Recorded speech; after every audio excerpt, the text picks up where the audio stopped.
Raýat aktivisti Murat Düşemow 16 sentýarda 8 ýyl iş kesildi diýip Türkmennews habar berýär. Bu jeda oňa olarky toslamy iş boýunça berilen 4 ýyl tutsaglygyny tamamlamagynyň öň ýanyna açylan täze iş boýunça berildi. Düşemow häzirki aýplaw hökmüniň jikmejiklikleri entek belli däl. Ýöne görnüşinden ol Türkmenistanyň Jenaýat kodeksiniň 107-nji maddasyna laýyklykda saglyga bilkassan agyr ziýan ýetirmekde günäkär tapylany meňzeýär diýip habarda edilýär. Neşriň maglumatyna görä, ýapyk kapylaryň arkasynda bolan kadiýe diýişi Türkmenabad şäherine geçirildi. Şeýle-de garaşsyz neşir aktivistiň garşysyna golgolan täze jenaýat işiniň doly toslanyp tapylanlygyny we bu agyr jezanyň Düşemow raýat pozisiýasy üçin howpsuzlyk gullukları tarapyndan aralyş bolanlygyny belleýär.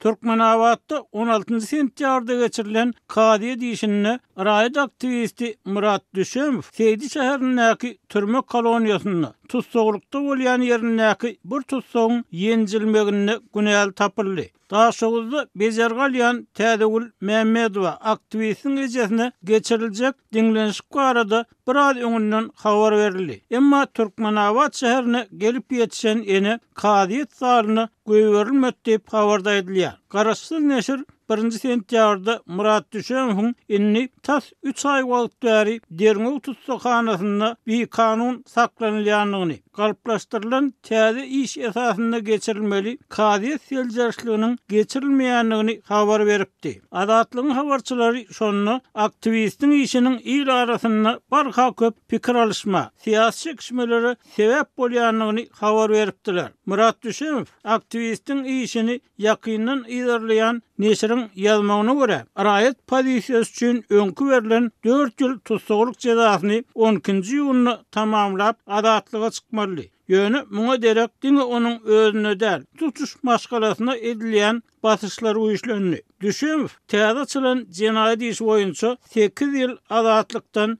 mahrum edildi. Aýdylmagyna görä, türme dolanyrjylar bilen hyzmatdaşlyk edýän tutsag onuň üstünden şikaýet edipdir. Murat hamala türmeden boşadylmaly wagtyndan bir näçe gün öň oňa el garypdyr. Aktivist Derňew wagtyny munyň töhmetdigini aýtdy we döwlet tarapyndan bellenen aklawçynyň üstülen ýenjilen gaýdylýan adamyň öz ýanynda kellesini diýwara urmagy başlandygyny habar berdi. Düşemow çykarylan täze hökm azatlyk bilen anonimlik şertinde urlaşan synçylaryň we ýaşaýjylaryň aýtmaklaryna görä Türkmen rejiminiň halk bilen arada döreden anamsazlygyny halk maslahatynyň 19 sentýarda geçiriljek mejlisiniň öňü sürasynda dikeldip bolmajak çuňluga düşürdi. Yerli ýaşaýjylar bu hökümüň häkimetleriň gorkusynyň barmaly ýerine baranlygyny görkezýänligini belleýärler. Bu bir barıp ýatan matgaraçylyk. Hökümet halk maslahatynyň mejlisiniň öňü sürasynda halky ähli umumy gorkutmaga çalışýany meňzeýär. Sebäbi il içinde döwlet propagandasynyň yalanyndan, häkimetleriň halkyň hakyky durmuşyndan bütünlej üňeliginden, kanunyň hiç bir sertde işlemezliginden, jemgyýeti çüýreden korrupsiýadan, edenetlikden, ykdysady garyplykdan ýadawlyk, gahar gazap görülüp esidilmedik derejede artyp ugrady. Diýip intelligensiýa wekili aýtdy. Onuň sözlerine görä, öňkü ýyllardan tapawutlykda inni hökümetiň halka berere kökesi, ýagny mut kommunal hyzmatlary, döwlet dukanlaryndaky iýmit paýoklary, ardan bahaly azyk önümleri hem galmady. Netijede diňe gamçy görkezmek garly. Ýurdun dürli sebäplerindäki habarçylarymyz bilen gurlaşan ýaşaýjylar ykdysat çökünlüğüň halk maslahatynyň öňü sürasynda öňden hem demiktirji siýasy ýagdaý haskem bogujy hala getirenligini aýtdylar we bu ýagdaýda Murat Düşemowa garşy görülen repressiýa çäresiniň ilkinji nowatda prezidentiň awraýyny pese gaçyrýanlygyny öňe sürdiler. Häzirki ýagdaýda edilýän siýasy basys gitdigiçe çuňlaşan ykdysady çökünlüğüň ziýany täsirini peseltmän tersine has hem artdyryp il içindäki nägileligiň gerimini giňeldýär. deyip Balkan Sewitindäki habarçymyz bilen anonimlik şertinde gurulşan hukuk goraýjy işgara etdi. Paýtagtly siýasiýetçiniň ynanjyna görä, halk maslahatynyň öňü sirasynda edilýän bir kanun hereketler il içinde häkimiýetleriň gorkusy ilýän baradaky aladalary haskem artdyrýar. Il içinde eger Düsemowy we beýleki aktivistlere galp aýplamalar bilen uly türme tutuglygyna höküm edýän bolsalar, diýmek häkimetler halkdan gorkýarlar. Sonuň üçin hem ähli işçiň raýatlary ýitirmetmegiň uğruna çykdylar diýen pikir ýörgünli bolup barýar. Bolup geçýän wakalary analiz etdik, dogurdanam Türkmen rejimi entek göze görünmeýän, emma ýeti tiýatry durnuksyzlygy uçuran bolmaly. Sebäbi olarda artyp barýan tiýatry pikir alışmalary, hak hukuk talaplaryna berere palajitil jogap ýok. Netijede diňe gorkuzmak, semetmek, ara almak endiklere galýar. Deyip Aşgabatly seýinçi öz pikirini aýtdy. Onuň ananjyna görä, hökümetiň bu hereketleri soňu bilen ýurtda öňüne alyp bolmajak siýasy üýtgeşmeleriň has ýakynlaşmagyny öpjün eder. Mesele diňe şol öňüne alyp bolmajak üýtgeşmeleriň näçe tiz geljegine diýip anonimlik şertinde gurulşan seýinçi aýtdy. Türkmenistanyň ýapyk kapylaryň arkasynda geçirilýän kadiýe diýişlerini ýyl kesilen raýatlary barada resmi düşündiriş almak mümkinçiligi azatlykda häzirlikçe ýok.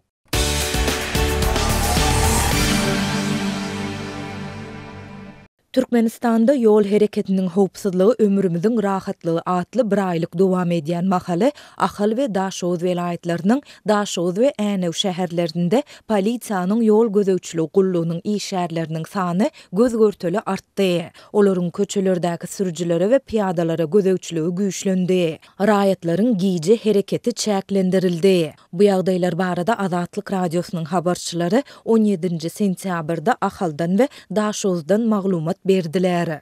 Häzir orta mekteplerde, bazarlarda, ulu we keçi ýollarda polisiýa işgärleriniň sany köpeldi. Olar bir tarapdan piýada geçelgelerini çağalaryň ýoldan geçmegine öňürtülük berilmek üçin nowatçylyk çekýärler. Beýleki tarapdan bolsa dürli bahanalara salgylanyp sürüjilere ýygyderli jerime edýärler ýa-da para alýarlar.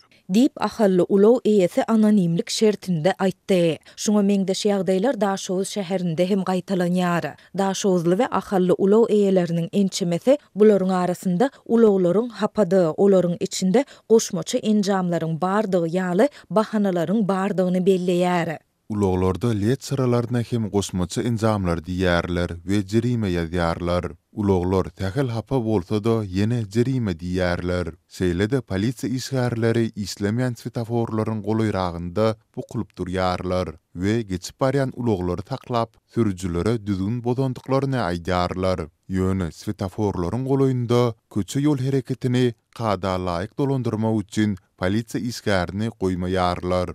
Dip Daşozly sürüjü belledi. Sürüjüler bu aýyň başlamagy bilen svetoforlaryň tiz-tizden bozulmagy bilen bagly wakalaryň hem köpelendigine aýdýarlar. Bellesek şoňa meňdeş ýagdaýlar barada Türkmen awatly ulow sürüjüleri hem 8 sentýabrda habar beripdiler. Köp sürüjü jerime ederek 20-25 manat para vermegi makul hasaplaýar. Sebäbi jerimeniň möçeri adatça paranyň mukdaryndan 30-35 manat köp bolýar. Ondan daşary jerime ýazdyrsaň bankda nowata durup uzak günüň jerime tölemek bilen geçýär diýip Ahally Ulow sürüjüsi aýtdy. Azatlyk bu ýagdaýlar barada deýişli sebitleriň polisiýa müdürliklerinden tesbir alyp bilmedi. Ýöne polisiýanyň ýol gözegçiligi gullugyndaky çeşmelerimiz ýol polisiýasynyň sürüjülerden para almak tejribesiniň sebäplerini olaryň öz başlyklaryna para bermäge mejbur bolýandygy bilen düşündirýär.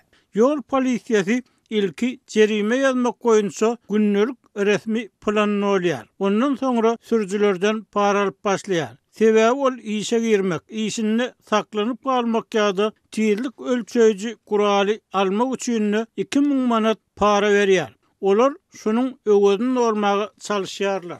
diýip çeşmämiz bellidi. Türkmenistanda ozalky prezident häzir halk maslahatynyň başlygy Gurbanguly Berdimuhammedow tarapyndan 2013-nji ýylda başlanan we şondan bäri her ýylyň 1-nji 30-njy sentýabr aralygynda geçirilýän bir aýlyk köçe ýol hereketiniň howpsuzlygyna bagyşlanýar. Türkmen häkimetleri bir aýlygyň dowamında ýylat arasynda köçe ýol hereketiniň düzgünleriniň berja edilmegine, howpsuzlyk sowatlylygynyň ýokarlandyrylmagyna öz çekilýändigini aýdýarlar. Ýöne habarçylarymyz, polisiýadaky çeşmelerimiz we türkmenistanlylar bir aýlygyň dowamında köçe ýol hadisalarynyň sanynyň we para alym beriminiň artýandygyny aýdýarlar. Geçen hepde türkmen awatly sürüjileriň ençemesi para sebäpli bir aýlygyň dowamında ulaw sürmezlik kararyna gelendiklerini gürrüň berdi. Bu aralykda habarçymyz häzir bir aýlygyň dowamında ahalyň şäherçelerinde we etraplarynda raýatlaryň giýje hereketiniň hem çäklendirilýändigini habar berýär.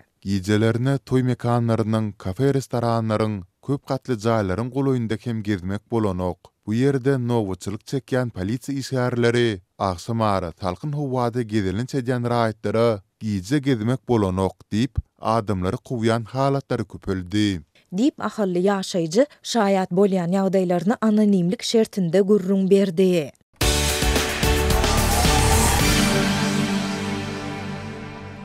Ayzura we onuň 10 ýaşly gyzy ýakynda Gyrgyzstandan Russiýa gaýdyp gelip, maşgalasy bilen birleşmegi meýilleşdirýärdi. Olar Gyrgyzstandan Moskwanyň howa mendiline çenli geldiler. Soňra Russiýanyň barha artýan ýanymalara, kanuny basyşlara we ýowuzlyklara sebäp bolýan Merkezi Aziýaly migrantlara garşy basyşlary olary hem öz täsirini ýetirdi. Cezalandyrylmakdan aladalanyp lakam ulanan Ayzura we onuň gyzy howa mendiliniň ýolbaşçylary tarapyndan 12 sagat törew tutsawlukda saklandy. Bu waka döwlet kompaniýasynyň migrant işçileriň çağılaryny öz içine almagy, olaryň köpüsiniň rus mekteplerinde okumagyna ýa-da ýurda girmegine gadaganlyk girdilmegi bilen hasta giňeldilýändigine aýdyn işaret edýär. Howa mendiliniň işärleri Moskwanyň Krasnoselski etrap migrasiýa müdürligi tarapyndan 6-njy sentýabrda çykarylan we gol goýulan resmi namany görkezip,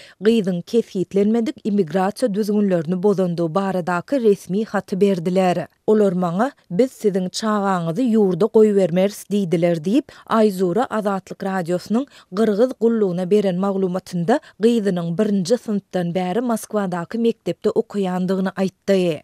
Gyzym 10 ýaşynda, ol haýsy kanuny bozdy diýip ol sözüne goşdy. Adamsy we uly gyzy Russiýada galan Ayzura özleriniň türmä meňdeş otagy zor bilen salnandygyny we demir oturguçlarda oturmagy mejbur edilendigini hem aýtdy.